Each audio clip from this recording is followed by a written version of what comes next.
I'm Beth the Builder, and this week's Honest Guide to Home Repair is the differences between every kind of sealant. Let's do it. Okay, so the first one in our lineup here is this Rust-Oleum Spray Clear Gloss. I found it actually to be really useful for small things that you want to seal, and also any weird corners or angles, things like that. It dries in like 15 to 20 minutes. It is actually clear. Non-yellowing, important note. It's really easy to apply. You know, the downside is obviously it's not for large areas, and it's also a aerosol can, which I'm not like a huge fan of, but that's kind of the way it goes. So yeah, I think this is a really nice, useful spray for like crafty things, for little weird, intricate areas, something has a lot of angles, you know, etc. So it is nice for that. And it really is clear. Okay, the next one here, I have this spray shellac. So shellac is made from a resin that's secreted from the female lac bug that's found in India and Thailand. So it is actually non-toxic and it's hypoallergenic. So you can get it in flakes or you can get it in the already liquid form or in a spray like this. So it says here, dries clear with a light golden color. So it is not clear, even though it says clear. It's not clear, okay? It's kind of a annoying thing that they put on some of this stuff, that it's not actually crystal clear, it's yellowy clear. Some things to keep in mind with shellac is that it isn't as durable with things like heat. So if you're using it on a piece of furniture, you're going to be setting like a hot cup of coffee on or something. This isn't really the best choice for things like that. But for crafts, for small woodworking projects, picture frames, things that aren't going to get a ton of wear and tear, this is a really good option for it. Okay, my overall top pick is polyurethane. So it comes in oil-based, water-based, combos, polyacrylic, every kind of variety. It is super durable. It stands up to heat, chemicals, alcohol. It is friggin' durable, but it does take a while to dry. It is super smelly. It is toxic. It's not something to be trifled with, but it is the way to go if you really want something to last. The problem with it is not actually clear like it says on here. So it actually goes on and it is somewhat golden-y colored, and that's just the downside to the oil-based. It can really bring out the nice golden colors of the wood, but if you're doing something like my table, I recently sealed, and I had to use the water-based polyurethane because the oil-based here would have turned it kind of a yellowy color, which is what I was trying to avoid. If you have checked that video out, it is all about how to upcycle antique furniture. So I ended up using this one-coat polyurethane for my table.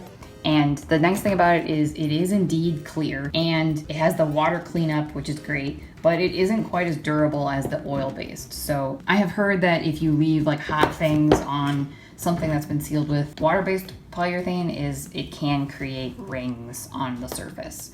So obviously it's great because it goes on clear, but the downside of it is it's just not quite as durable to heat and chemicals and alcohol and stuff like that as the oil-based. So something to keep in mind, clear, not clear. Okay, so these next two things are pretty cool. They are also in the polyurethane family. So this is a stain and finish combo, and then this is a polyacrylic.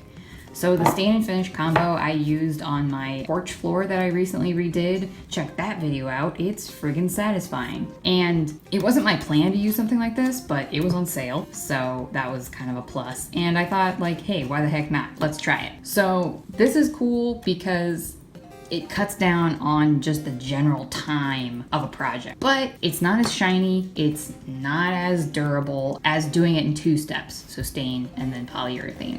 So I am not convinced that my floors are going to stand up to the test of time quite as well as doing them separately. I plan on putting a protective coat on my floors at some point, but it's just not a priority right now. But it is a pretty cool thing that you just need a project to be friggin' done. You can do something like this and then it's one and done. Okay, and the other thing here is polyacrylic. So this is a cool product. It kind of combines the best of both worlds. So it's water-based, so you have the water cleanup, but you get the durability of the oil-based.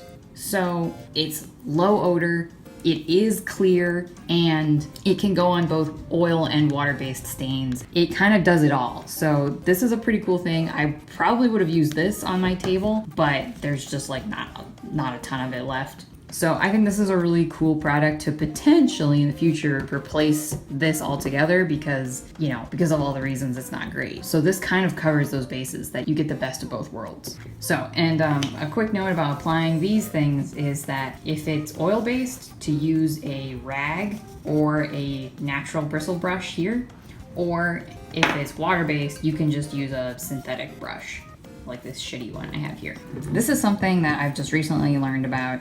It's called paste wax, and it's usually used in tandem with something like shellac or another kind of finishing sealer. And this goes on top. So paste wax is made from carnauba wax or sometimes beeswax or synthetic wax. But it's used for maintaining and caring for fully finished projects. And it is a wax, so obviously it remains soft and it is not impervious to things like heat and alcohol and certain chemicals. So the cool thing about this is that it can just be applied with a lint-free cloth or rag, and then it's just buffed to a nice shine, and it helps seal and protect your furniture. So it's obviously not to be used on things like floors or something that's gonna be, you know, used a lot because over time the wax does get worn down, but it does protect whatever it's on. So these two things are used together, which is pretty interesting and I didn't really know about, but now you know. All right, that is gonna do it for which kind of sealant do you need. Hopefully now you know, and you've learned a thing or two about all the pros and cons of each one. So, like, dislike, subscribe if you like home repair and you're interested in more honest home repair videos and DIY projects. I have new videos every Friday, and thanks for watching.